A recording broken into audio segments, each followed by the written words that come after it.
Good to see you again. Thanks for joining us. My name is Felicity Ezewuike. Green hydrogen has become an increasingly valuable resource in global energy markets as the pursuit of more sustainable source for a green energy future intensifies. Governments around the world are promoting projects for domestic and export markets, as well as accelerating plans to invest billions of dollars over the next few years in these areas. And for the first time, it seems Africa is on the starting line with developed countries. Commendable efforts have been ongoing in some individual African countries, and in May, 6 African countries, Kenya, South Africa, Namibia, Egypt, Morocco, and Mauritania, formally launched the African Green Hydrogen Alliance and has invited others to join in making the continent a global frontrunner. Now, why this move is important for many reasons. One is tempted to ask, isn't the global frontrunner goal overly ambitious considering our own needs in the continent? Well, the International Renewable Energy Agency does not think so. In a recent report, it says the continent has one of the world's biggest potentials for producing hydrogen from low-cost renewable electricity. The report further foresees Africa producing 80% of the new power generation it needs from solar, wind, hydropower, and other renewable energies by the year 2030. The potential, I must say, sounds great. But can we surmount the obvious challenges considering the limited availability of the required infrastructure for green hydrogen production versus the already huge investments in large fossil reserves and the needed political will? Can we? For some perspective on these and the prospect for Africa's energy sector, the founder of Integrated Africa Power, IAP, Bonn, Germany, Chigozie Nweke-Eze, joins me on one slot. He is an economist and a geographer with 12 years of research, consulting, and developmental projects in energy transition in Africa. More recently, his work has focused on the feasibility and implication of hydrogen development in the African continent and the international partnerships thereof. Chigozie, thank you very much for joining us on one slot. Thank you so much for having me. I'm happy to be here. It's a pleasure to have you as well. What is green hydrogen and why do we need it? Green hydrogen is an energy carrier whereby you split water into its constituents, which is water and oxygen, oxygen and hydrogen. And then you get in a process called electrolysis, and then you use the hydrogen that is gotten out of this, which is clean and green, as the name implies, to then as a source of energy to power all sorts of things. The idea, if I understand, is a sustainable energy source. But I read somewhere that hydrogen is not a primary energy source. Can you explain this, please? It's not a primary energy source. I mean, hydrogen is an energy carrier. It's an energy vector. Okay. I mean, an energy source, a primary energy source, would be energy from the sun, for instance, solar energy, energy from the wind energy. But in the case of production of hydrogen, you would need to actually use energy from the sun or the wind or hydropower to conduct the process I've just described called electrolysis in order to split water into hydrogen and oxygen. It is the constituent hydrogen that is then used as an energy vector to power all sorts of things. All right, this whole conversation is about the prospects for green hydrogen to transform Africa's energy. So I'm going to just get right to it. Please tell us, what are some of these prospects that is being touted that will transform our energy sector? Yeah, if you come to a continent like Africa, you find the availability of huge renewable energy resources, namely solar energy, namely wind energy, namely hydropower, geothermal, so all sorts of renewable energy resources, which comes in handy in the production of green hydrogen. And so because of the availability of these resources in large quantities, African countries come up in the first list as countries with huge potentials for production of green hydrogen in a cost competitive manner because of the huge availability of these resources.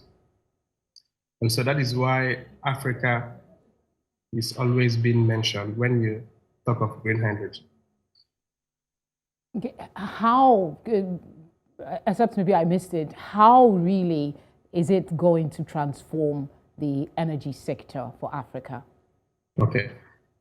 Well, I feel that it is left for individual countries in Africa to decide this question, to define how it would be useful for them, or how they can use this new trend called green hydrogen to transform their own energy sector.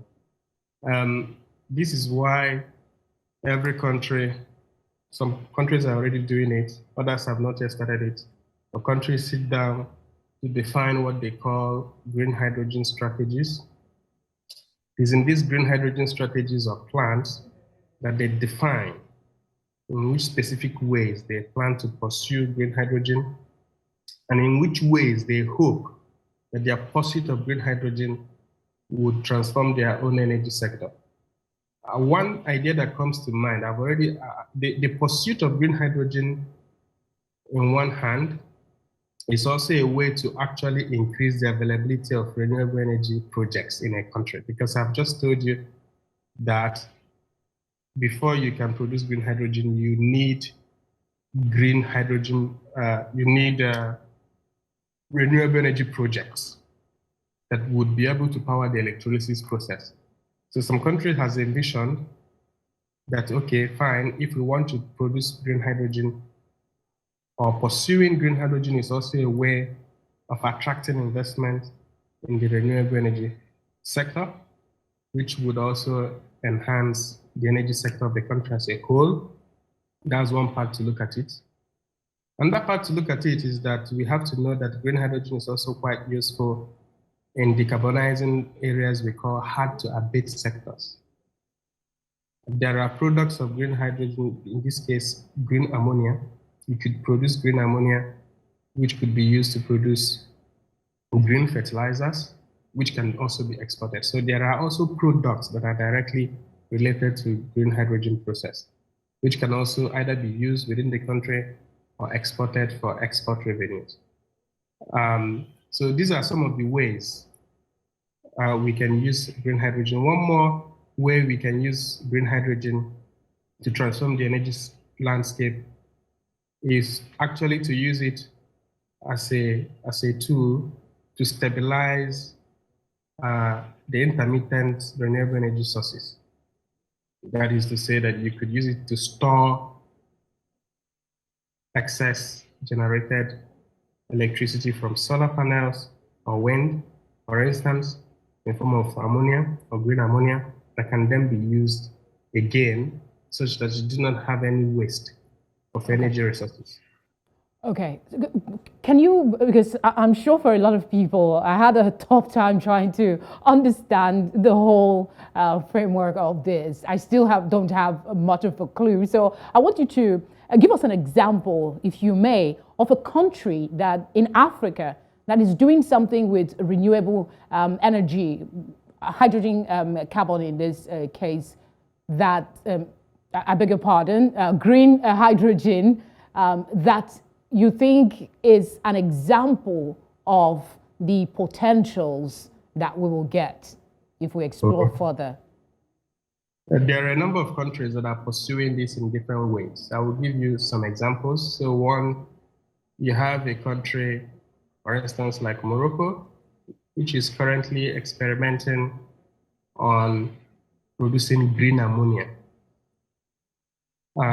Using green hydrogen, is a green hydrogen derivative for local use and also for export An experiment was recently carried out in Uganda, whereby they tried to store excess generated electricity from solar panels. They tried to store it using hydrogen as well.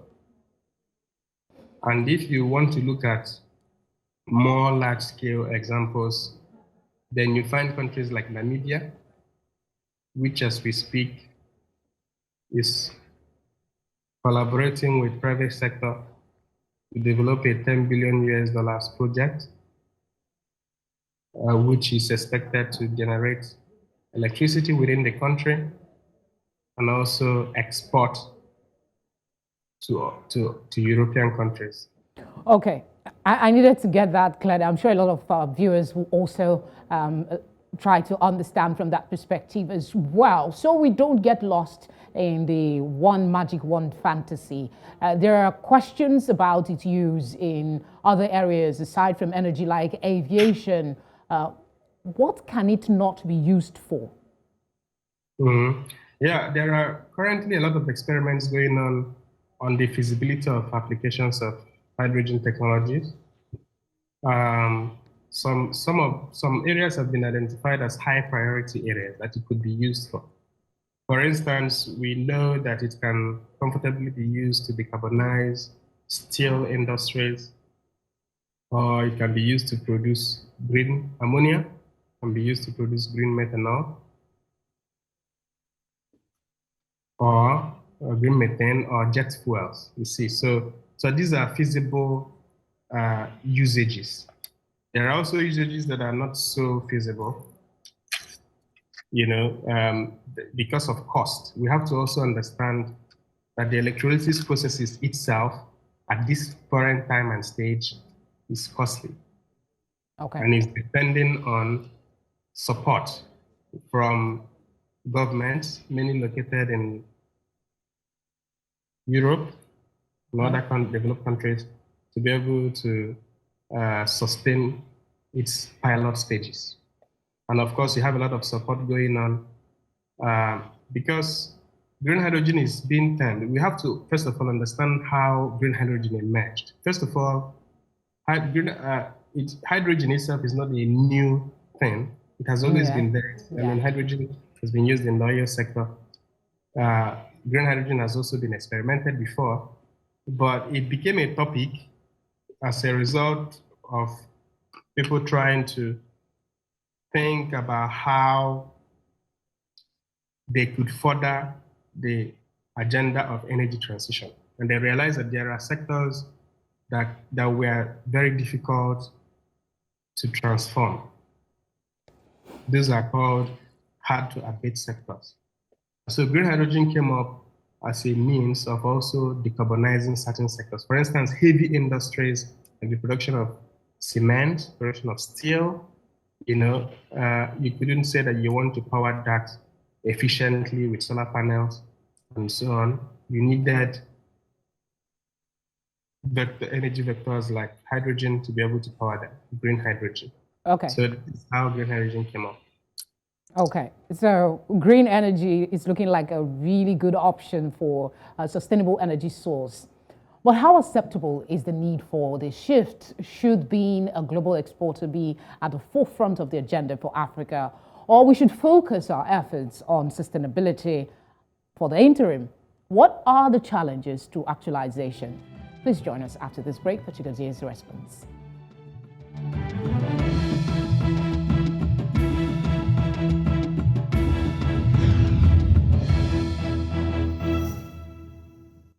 Thank you for staying with us. We're still looking at green hydrogen and the prospects for Africa. And my guest is still with us, Chigozie Nweke-Eze. Chigozie, let's talk about the assessment of the level of acceptance on the needs to tap into the opportunities of green hydrogen for energy and, of course, the other benefits for the economy in Africa. What's your assessment? My assessment is, of course, once you pursue green hydrogen in a meaningful way, which of course starts with making a plan to see how it is feasible in a particular economy. And of course, it has its advantage that it can create jobs. it can add. Okay, I think maybe you didn't get my question. I'm actually trying to find out if, your assessment of the acceptance of the need to transition to this green energy. Yeah, green hydrogen. For me, I think that we have to get it clear. According to the predictions that have been done so far, published by IRENA, we know that by 2050, there should be a decline in importation of oil. And so many countries who are dependent in the exportation of oil and gas for oil particularly, especially for as their major part of revenue, would have to find a way to, we have to think again on what to do to survive this period or after this period. So many countries, especially oil producing countries, at this phase are trying to diversify their energy portfolio, trying to, by so doing, go into new technologies, be able to be well prepared for energy futures. Yeah, but some African countries have invested heavily already in large fossil reserves. And we know that there are hesitants. Some analysts like yourself suggest that there is an unwillingness to invest in a new technology that many say has not been fully tested. What's your point of view on this? I think it's an investment that one has to think carefully about this. That's why I always emphasize feasibility. One has to think carefully about this, but we have to know, for instance, with technologies like hydrogen, countries that have already made advances in oil and gas can easily transition into hydrogen because they are all gases, right? Mm-hmm. So such that you may have situations whereby you could remodel or utilize existing gas infrastructures. Is it possible really to transition if you're doing the other kinds of hydrogen, the thicker oils and stuff, to transfer the use of such infrastructure to hydrogen, green hydrogen? There's a lot of research going on right now, for instance, to see the possibility of using gas pipelines to also transport or to remodel them in such a way that they can also transport hydrogen, right? So it's all on research, but we know that such kind of things could be feasible in the near future, thereby giving an edge to countries that have already invested in gas infrastructures to pursue hydrogen.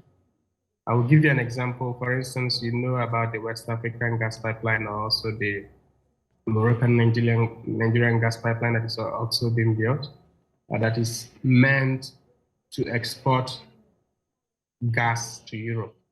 So that particular pipeline can also be built in such a way that it could, in the future, also be able to export produced green hydrogen to Europe.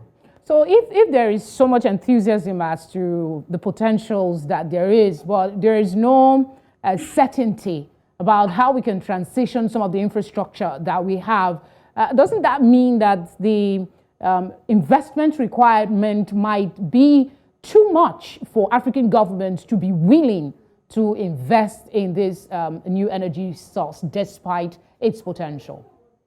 Yeah, I agree with you, but in the cases that I've just mentioned, for instance, in Namibia, where you see large-scale investments in green hydrogen, those investments are not made by African governments. They're actually made by foreign investors. So the $10 billion US I was mentioning that was invested in the project that is currently going on in Namibia, it's actually involving, it's a partnership between a German and a UK firm, and they are investing about $10 million US, roughly about the amount of GDP of the whole country of Namibia in the project. So you see that at this stage there are, of course, it may be difficult for African countries because of the size of their public budget to do so, But how do African countries also position themselves to receive foreign direct investments for such kind of investment? Receive foreign direct. There's a lot of partnerships going on, like you rightly know, Germany, Namibia, South Africa, Morocco, and the likes. There is a lot of partnership going on when it comes to the green hydrogen production mechanism. But there is also suspicions around the kind of partnership and what Africa is going to get from it. We'll get to that hopefully in the course of this conversation. But let's circle back to the place of water.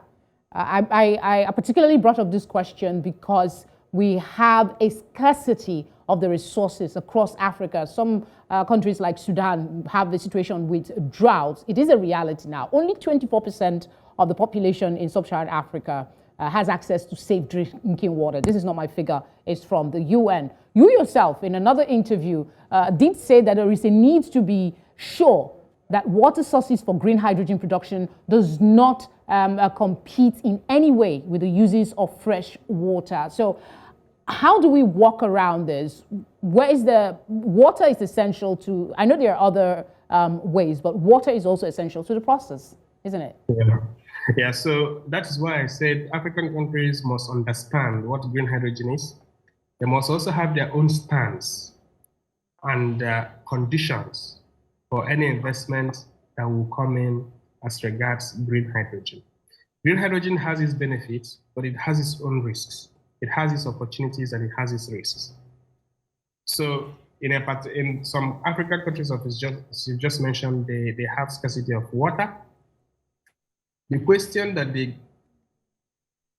interested government could ask is, if you want to bring in green hydrogen investment in this context, how do you want to make sure that we do not compete with water for drinking, water for agriculture, and so on?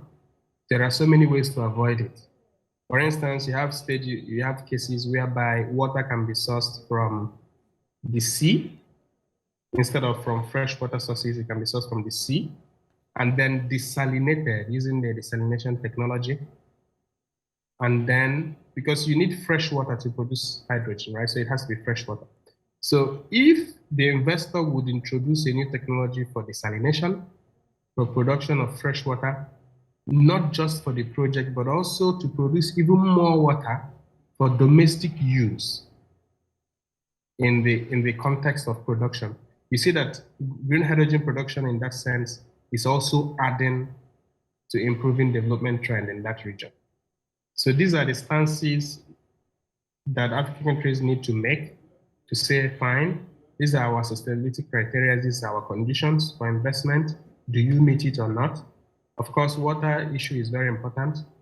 We also need to make sure that it is feasible, that where you have the production of green hydrogen, that you also see improvement in energy access in the country and in the region. If you look at, and I think you also see these trends. I mean, as these sustainability criteria have been discussed and emphasized, investors are also taking note of it, and most of them are also aware of this. Current projects that are going on in the African countries are going on with these criteria in mind. Okay, we can't go away from the question of investment, so I think we should just stay with it and explore these trends there is. What we've been discussing here obviously requires a whole lot of financial commitment and a whole lot of investment. So individual countries might, yes, they're willing to experiment. They're doing, countries like South Africa, they're doing things. But maybe, is it possible for more strides to be attained with this new alliance that was formed in May? I think it's the Africa Green Hydrogen Alliance by 6 countries, and they are hoping that other countries will come in. Do you think that that kind of collaboration will speed up the sourcing for the required funding to diversify and get us into this green hydrogen environment? Yeah, I think such alliances are welcome and should be encouraged, not just for sourcing financing as a group or as a block. I think that, for sharing best practices of green hydrogen production is also very important. best practices, and also it gives the room for countries to consider collaboration in construction of those projects. You know, for instance, countries that have abundant renewable energy resources but scarce water resources would collaborate with countries that do not have much renewable energy resources but not so much problem with water. And together they could collaborate to make a project happen. And together they could also try to make the risk projects to be able to attract more financing for it. Okay, so it's welcome, such kind of alliances. I'm sorry to have stopped you, but that alliance, I think one of the goals was to become a global front runner when it comes to hydrogen energy. Should that be a priority at this stage? Should that alliance, if it gets more collaborators to come in, be more focused on how we can grow internally, grow our resources internally, than looking at this stage to be exporters, even though we still have the resources? Well, we have to also realize that there are benefits with exporting. With exporting certain energy resources, you could earn external revenues, which you can invest in other sectors that would need it. Beyond that, it's also very, very important to not forget development and the development of domestic energy sectors, as you've just mentioned. So that's why a lot of energy planning is needed to find a balance between how much do we need to produce that will benefit us and how much do we also need to export to gain foreign revenues that we could also reinvest in the economy, including in energy sectors. Okay. You support such alliance is important, but do you think it is the place to start with our efforts to increase our green hydrogen capacity? Yeah, because as you know, the whole green energy technology, green hydrogen technology is also still undergoing huge research and experiments. And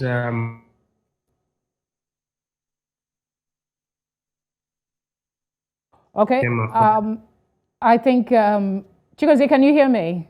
Yes. Okay, you froze for a minute. Continue, please. Okay.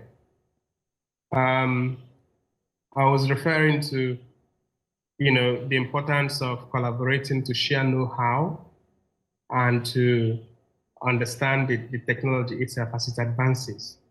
You know, because as I said, green hydrogen is a relatively new technology. I mean, the advances that are made so far are new.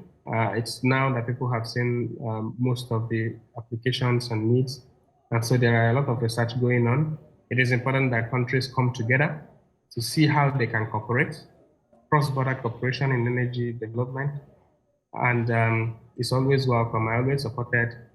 And you know, I will give you an example beyond hydrogen. If you look at huge resources, for instance, hydro resources in DRC, for instance, imagine that such projects was developed, we would have gone a long way to solve energy problem in surrounding countries.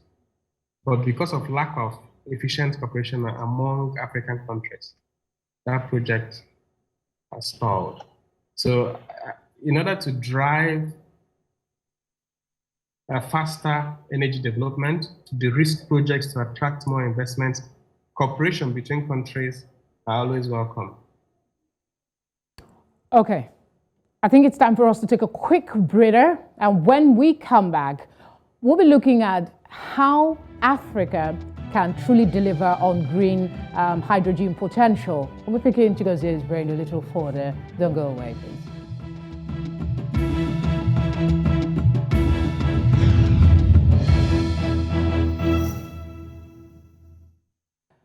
Good to know you're still with us. It is One Slaughter News Central Television on your screens now on DSTV 422. We still have Chigozie Nweke-Eze, and we're talking about green hydrogen and the prospects for transforming Africa's energy source.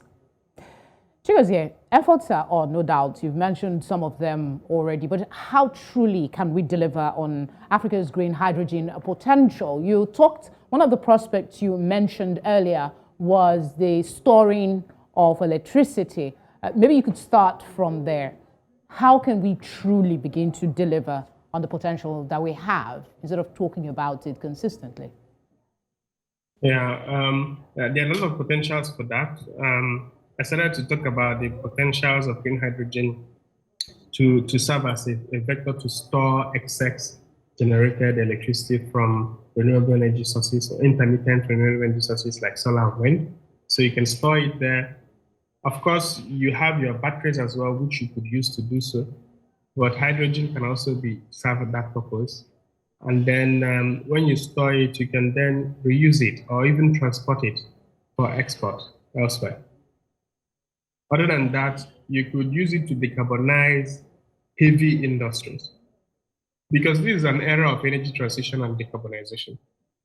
We have to also try to see how countries could decarbonize, and by so doing, gain what could also be called carbon credits. So these are some of the usages currently, or some of the potentials of its stages. We have to bear in mind that there are countries who traditionally bear the brunt of climate change. And these countries are increasingly taking responsibilities of restoring this by putting a lot of funding for climate mitigation projects. And so what some African countries are doing, as well as other developing countries, they are trying to position themselves to be able to gain some of this funding in order to be able to use it to develop their energy sector as a result. I want to give you an example, for instance, the Kenya's case of geothermal energy production, whereby Kenya was able to attract huge investments for the development of their geothermal projects because they are green projects. They term it green projects.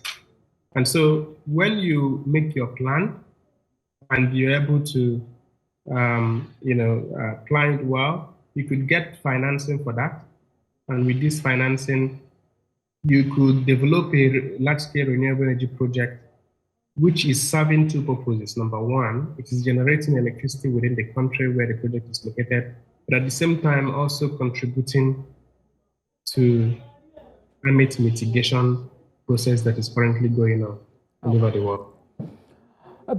In all of this, we've talked about investment, we've talked about collaboration, we've talked about, some of the things that come, some of the challenges and the prospects of green hydrogen. I want you to tell us what kinds of policy requirements would we need from governments? Because one thing is to say, come and invest, but investors would want to know what kind of climate am I coming to invest in? Is it fair? Does it have fair business practices? So from your years of research, what would you suggest should be some of the key principles in the policies that would be required for such investment that we want come into Africa? Yeah, I think one first one is to make it easy for investors to invest, private investors to play. You see, there has to be an enabling environment that encourages people to make these kind of investments, foreigners or even locals. There has to be an enabling environment. There has to be some incentives from the government itself. It could come in form of tax breaks for some technologies, come in form of co-investments, provision of land as a co-investor, because we have to know that production of green hydrogen requires large vast of land, not just for the green hydrogen technology itself, but also for wind and solar energy projects that would also be there. So when you see a government that is willing to attract such kind of investments, they come up to say, okay, fine, these are the incentives. It comes up in form of incentives to say, okay, fine, if you're interested, we are willing to give you this resource.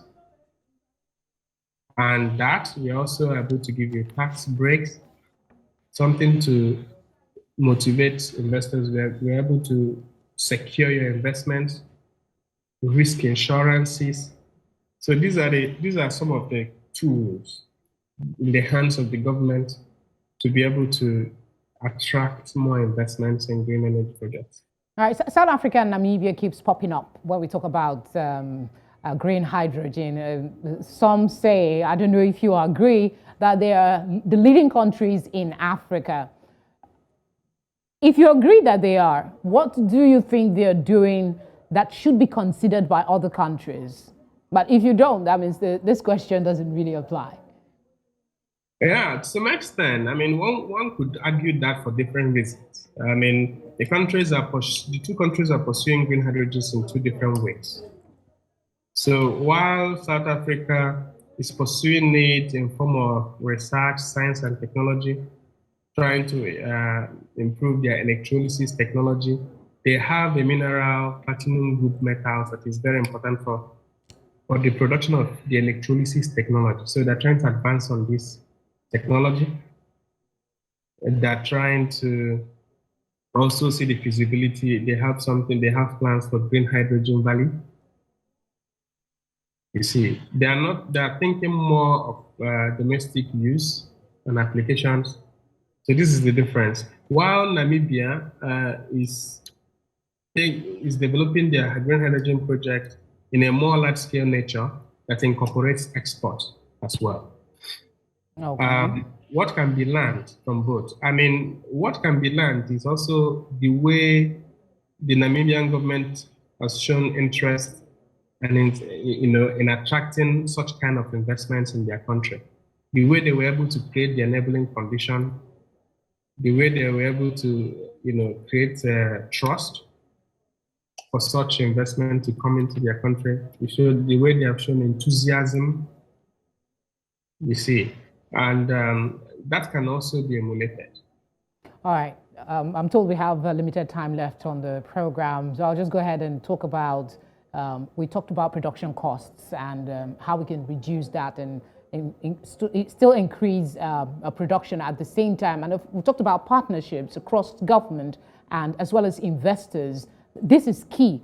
But there are some concerns about what kind of investment. I couldn't complete this conversation without asking you. I'm sure you've heard the whispers about European plans for hydrogen energy projects like Desert Tech in North Africa. It's being referred to as green colonialism. Is that a real issue, you think, or people are just pulling strings out of the air? That is why African countries have to also sit up to make sure that no one exploits them. Every country has the responsibility to look out for their own interests. We live in a geopolitical world. And so I think that what happened in Desert Tech was a very clear example that any project that carries on without sufficiently considering the interest of the two parties involved, that those projects can also fail. And I feel that lesson is also taken home in future collaborative projects of that nature. We want to believe that the lessons have been learned from such projects, such that new projects like green hydrogen projects going forward would not fall into such traps. At the same time, African countries has to also be able to make their conditions known, make their stance known, make their interests known, and be able to negotiate properly. And by so doing, and also, have laws and rules and be able to enforce them with the right institutions. Enforcement is key here, because one thing is to say I have policy, I have rules. The other is to actually have the principles to enforce those rules. And that's where political will also comes in. I wish we had more time. I will still stay with that desert tech, because we know that they rebranded. They rebranded to 2.0, they rebranded to 3.0, and people are still concerned as to really what they are up to. But in the interest of time, where do you see Africa's energy sector in, say, another 20 years? Because it requires some time. Should we continue to toe the green hydrogen line? Yes, I would say yes. We should keep our eyes and ears open, keep our doors open to opportunities while looking carefully to make sure that whatever proposition that comes to the doorstep is additional, in the sense that it improves existing pursuit for energy access, full energy access. It increases existing pursuit for water security. It increases revenues in the country, and that it brings skill transfers and job creation. So we should keep the door open, keep our eyes open, keep our ears open, be willing to collaborate with other African countries in the sense, to the end that it benefits each country. Thank you very much for speaking with us, Chigozie. It's been a pleasure. Thank you so much for having me, Felicity. Chigozie Nweke-Eze, he is the founder of Integrated Africa Power. He joined us from Germany. In closing, I'll just say Africa cannot afford to be left behind in the green hydrogen race and then play catch up with the rest of the world. This is a golden opportunity. That green hydrogen could account for up to 12% of global energy use by 2050 means we must be in line to be leading the rise of new energy superpowers. But most importantly, in my mind, improving access to sustainable clean energy is the key to unlocking a prosperous future for millions of people across Africa. Nelson Mandela did say that it always seems impossible until it is done. Let's tap in. We have what it takes to succeed. As always, thank you very much for watching. I will see you next week. Until then, take care.